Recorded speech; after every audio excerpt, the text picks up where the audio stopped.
Hi అండి. Welcome back to my channel Shannu Yashu వ్లాగ్‌కి స్వాగతం. ఈరోజు నేనైతే ఒక హెల్తీ టిఫిన్ అయితే చేస్తున్నానండి. అదేం టిఫిన్ అంటే ఈ కార్న్‌తోనేనండి. కార్న్ దోస అంటే ఈ కార్న్ ఉన్నాయి కదండీ! ఇవన్నీ మంచిగా ఒలిసి వీటితోనే అయితే కార్న్ దోస అయితే ప్రిపేర్ చేస్తున్నా అండి. కార్న్ ఇది చాలా బావుంటదండి. మనం మాక్సిమం పిల్లలైతే ఈ కార్న్ అయితే తినరండి, ఇష్టపడరు. వాళ్ళు స్వీట్ కార్నే తింటా అంటారు. ఈ కంకి బుట్టలైతే అంటారు. అందుకోసమే నేను ఇలా అన్నీ మంచిగా వలిసి వాళ్ళకైతే మంచిగా దోశలాగా చేస్తే వాళ్ళు ఇష్టంగా తింటారండి. చాలా హెల్తీ కూడా, ఎవరైనా తినవచ్చు అండి. షుగర్ ఉన్న పేషెంట్స్ కూడా తినచ్చు. కార్న్‌కైతే ఏం కాదు కదండీ! ఇది స్వీట్ కార్న్ కాదండి. మామూలు నార్మల్ కంకి బుట్టలు అంటారు కదండీ! మక్క బుట్టలు. మనం తెలంగాణలో అయితే మక్క బుట్టలు అంటాం. మేమైతే మక్క బుట్టలు అంటాం. దీంతోనే నేను దోశ పోస్తున్నానండి. దీనికోసం ఇలా కార్న్ అంతా ఇట్లా వలుచుకుంటున్నా అండి. మంచిగా సీడ్స్ అన్నీ తీసి పెట్టుకుంటున్నాను. ఇదిగోండి ఇలా మొత్తం ఒక రో తీస్తే మొత్తం మనకి తొందరగా తీయడం వస్తదండి. ఇలా అన్నీ మనం ఒక్కొక్కటి అన్నీ తీసుకొని పెట్టుకోవాలండి. మధ్య మధ్యలో నారలు ఉంటాయి కదండీ! అవన్నీ తీసే అవసరం లేదు. తీసేయాలండి. మళ్ళీ మనం దోశ పోసేటప్పుడు మధ్యలో తట్టుకుంటాయి. ఇలా అయితే నేను తీసుకుంటున్నాను. ఇదిగోండి ఇలా అయితే మొత్తం తీసుకున్నాను అన్ని కంకి బుట్టలు. మ్యాక్సిమం నేనైతే ఒక 4 తీసుకున్నా అండి కార్న్. ఇలా అయితే మొత్తం తీసి పెట్టుకున్నాను. మొదటిసారి నా ఛానల్ చూసేవారుంటే ప్లీజ్ సబ్స్క్రైబ్ మై ఛానల్. అయితే నైట్ అయితే నేను ఇలా అన్నీ ఫ్రెష్గా తీసి పెట్టుకున్నానండి. మార్నింగ్ అయితే వీటిని మంచిగా ఫ్రెష్గా వాటర్తో కడిగి ఇలా జాలీలో వేసుకున్నానండి. నెట్ గిన్నెలో వేసుకుంటే మనకి వాటర్ అన్నీ ఒడిచిపోతాయి. వీటిని మంచిగా మనం మిక్సీ పట్టుకోవాలండి. జార్లో వేసుకొని మిక్సీ జార్లో తగినంత ఉప్పు వేసుకోవాలండి. ఇలా నేను చూపిస్తున్న ఒక స్పూన్ సరిపడా మీకు ఎంత క్వాంటిటీ అవసరం అంత వేసుకోండి. మిక్సీ పట్టుకుందాం.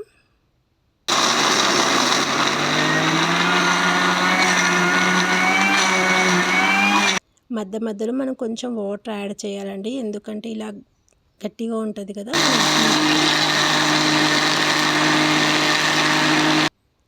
ఇలా అవుతుందండి దోశలాగా. బ్యాటర్ మొత్తం దీంట్లో వేసుకోవాలి. దీంట్లో ఇంకా పచ్చిమిర్చి, జీరా కూడా వేసుకోవాలండి. నెక్స్ట్ టిప్లో నేను ఒక 2 పచ్చిమిర్చి, జీరా వేసుకుంటున్నాను. అది మీ ఇష్టం అండి, పిల్లలు తినేదాన్ని బట్టి. పిల్లలైతే కొంచెం తక్కువ కారం తింటారని 2 వేసాను పచ్చిమిర్చి. ఇలా అవుతుందండి మొత్తం. దీంట్లోకి మనకు కొంచెం ఒక 2 స్పూన్స్ గోధుమ పిండి వేస్తున్నా అండి. ఎందుకంటే అది మీ ఆప్షన్ అండి. వేసుకుంటే కొంచెం దోశ అనేది సాఫ్ట్గా తొందర తీయడానికి మంచిగా వస్తుందండి. ఇదిగోండి ఓన్లీ ఒక 2 స్పూన్సే వేసుకోవాలి. ఎక్కువ వేస్తే మనకి కార్న్ దోశ ఫ్లేవర్ రాదు. అందుకోసమే ఒక 2 స్పూన్స్ వేసుకుంటున్నాను అంతే. ఇప్పుడు దీనికి కాంబినేషన్ పల్లి చట్నీ అయితే చాలా బాగుంటుందండి. నేను పల్లి చట్నీ కోసం కొద్దిగా ఆయిల్ వేసాను. ఆయిల్లో కొంచెం జీరా. కార్న్ దోశ చాలా మంచిగా ఉంటుందండి. చాలా హెల్తీ కూడా. పిల్లలైతే చాలా ఇష్టంగా తింటారు. కార్న్ అయితే తినడం ఇష్టం ఉండదు కదండి చాలామందికి. అందుకోసమే ఇలా కార్న్ దోశ అయితే పోసి పెడుతున్నాం మా పిల్లలకైతే. దీనికోసం చట్నీ కోసం అండి జీరా వేసుకున్నాను, కొన్ని ధనియాలు వేసుకున్నాను, ఒక 2, 3 పచ్చిమిర్చి వేసుకుంటున్నాను. నేనైతే కారం ఎక్కువ చేయనండి, మా పిల్లలైతే కారం తినరు కదా. ఒక 2, 3 పచ్చిమిర్చి వేసుకున్నాక, పచ్చిమిర్చి మంచిగా వేగినాక మనం పల్లీలు వేసుకోవాలండి. మీ ఇష్టం అండి. కొబ్బరి చట్నీ కూడా బాగుంటుంది, కానీ ఇక్కడ అయితే పల్లి చట్నీ బాగుంటుందని నేనైతే పల్లి చట్నీ వేస్తున్నాను. ఇదిగోండి ఇలా పల్లీలు అయితే వేయించుకుంటున్నాను చట్నీ కోసమని, పల్లి చట్నీ కోసమని. కార్న్ దోశనకైతే పల్లి చట్నీ కాంబినేషన్ చాలా బాగుంటుందండి. పల్లీలు కొంచెం వేగాక పుట్నాలు వేసుకోవాలి. పుట్నాల పప్పు ఫస్ట్ పల్లీలతోనే అస్సలు వేసుకోకూడదండి. పల్లీలు వేగుతాయి కానీ పుట్నాలు తొందరగా మాడిపోతాయి. అందుకోసమే పల్లీలు వేగినాకనే పుట్నాలు వేసుకోండి. దీనిలోకి నేను కొంచెం కొత్తిమీర కాడలు వేసుకోండి. మనం కొత్తిమీర కర్రీలో వేసుకుంటాం కదా, దాని కాడలు వేస్ట్ చేయకండి అసలు. ఆ కాడలు వేసి చట్నీల కన్నా, పచ్చళ్ళ కన్నా, దంపుడు పచ్చడి, రోటి పచ్చళ్ళకైతే బాగుంటుంది. దీనిలో ఒక 2, 3 ఎల్లిపాయలు వేసుకున్నాను, కొంచెం చింతపండు.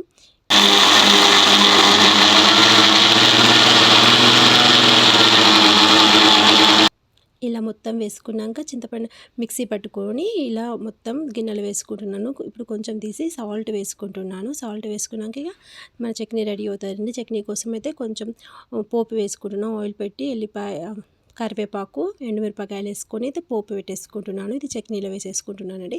చాలా హెల్తీగా ఉంటుందండి దోశ అయితే. ఇదిగోండి చట్నీ అయితే మనకి రెడీ అయింది కార్న్ దోశకి. ఇప్పుడైతే మనం దోశ బ్యాటర్ ఉంది కానీ మనమైతే దోశ పోసుకుందామండి. దోశ కోసం ఫస్ట్ ఒక ప్యాన్ తీసుకుంటున్నాం. ప్యాన్లో అయితే ఒక స్పూన్స్ ఇవి చాలా సన్నగా మంచిగా వస్తాయండి. మెల్లగా ఫస్ట్ దోశ మంచిగా ఇట్లా పోసుకుంటుంటే మెల్లమెల్లగా పోసుకుంటే బాగుంటుందండి. కలర్ అయితే మనకి కార్న్ కలరే వస్తుంది, ఇలా కలర్ వస్తుంది, ఎల్లో కలర్. ఇదిగోండి ఇలా కొంచెం మధ్య మధ్యలో ఆయిల్ వేసుకుంటే టర్న్ చేసుకుంటూ ఉండాలి. కొంచెం మన ఈ దోశలు కొంచెం లేట్ అవుతాయండి, తొందర తీయకూడదు. ఎందుకంటే ఇది కార్న్ కదా, కొంచెం ఉడకాలండి. ఇలా రెడీ అవుతున్నాయి, ఒక ప్లేట్లోకి అయితే తీసుకుంటున్నాను. చాలా హెల్తీగా ఉంటుందండి ఈ దోశ. మొదటిసారి తినేవాళ్ళైతే నెక్స్ట్ సారి కూడా ఇంకా తినాలని ఇంట్రెస్ట్ చూపిస్తారు. మ్యాక్సిమం చాలామంది ఇలా కార్న్తోని దోశ పోసుకోరు, ట్రై చేయండి ఒకసారి అయితే. చాలా హెల్తీ కూడా అండి. చాలామందికి కార్న్ తినడం ఇష్టం ఉండదు కదా, వాళ్ళకైతే ఇలా దోశ పోసి పెట్టండి, చాలా ఇష్టంగా తింటారు. మా పిల్లలైతే కార్న్ అస్సలు తినరు, కానీ ఇలా దోశ పోసి పెడితే చాలా చక్కగా తింటారండి. ఇదిగోండి ఇలా పిల్లలకైతే పెట్టేశాను. ఇప్పుడైతే కొంచెం నేను కాంబినేషన్ చట్నీ అన్నా కదా, పల్లి చట్నీ అయితే ఒక బౌల్లో పెట్టుకుందాము. షుగర్ ఉన్న పేషెంట్స్ కూడా ఇది తింటే చాలా మంచిది అంటారు కదండి, వాళ్ళు కూడా మంచిగా తినొచ్చు. మనమైతే ఇందులో బియ్యం అయితే యాడ్ చేస్తలేం కదా, ఓన్లీ జస్ట్ కార్న్ ఒక 2 స్పూన్స్ గోధుమ పిండి యాడ్ చేశాను. అది కూడా ఎందుకంటే మనకి సాఫ్ట్గా పోసేటప్పుడు మంచిగా రావడానికని నేను గోధుమ పిండి యాడ్ చేశాను. ఇలా రెడీ అయిందండి మా కార్న్ దోశ అయితే. చాలా హెల్తీ అయిన దోశ అండి. మీరు కూడా ఒకసారి ట్రై చేసి చూడండి, నచ్చితే కనుక ప్లీజ్ లైక్ చేయండి, షేర్ చేయండి, నా ఛానల్ని సబ్స్క్రైబ్ చేయండి. థ్యాంక్ యూ అండి. బాయ్ అండి. బాయ్.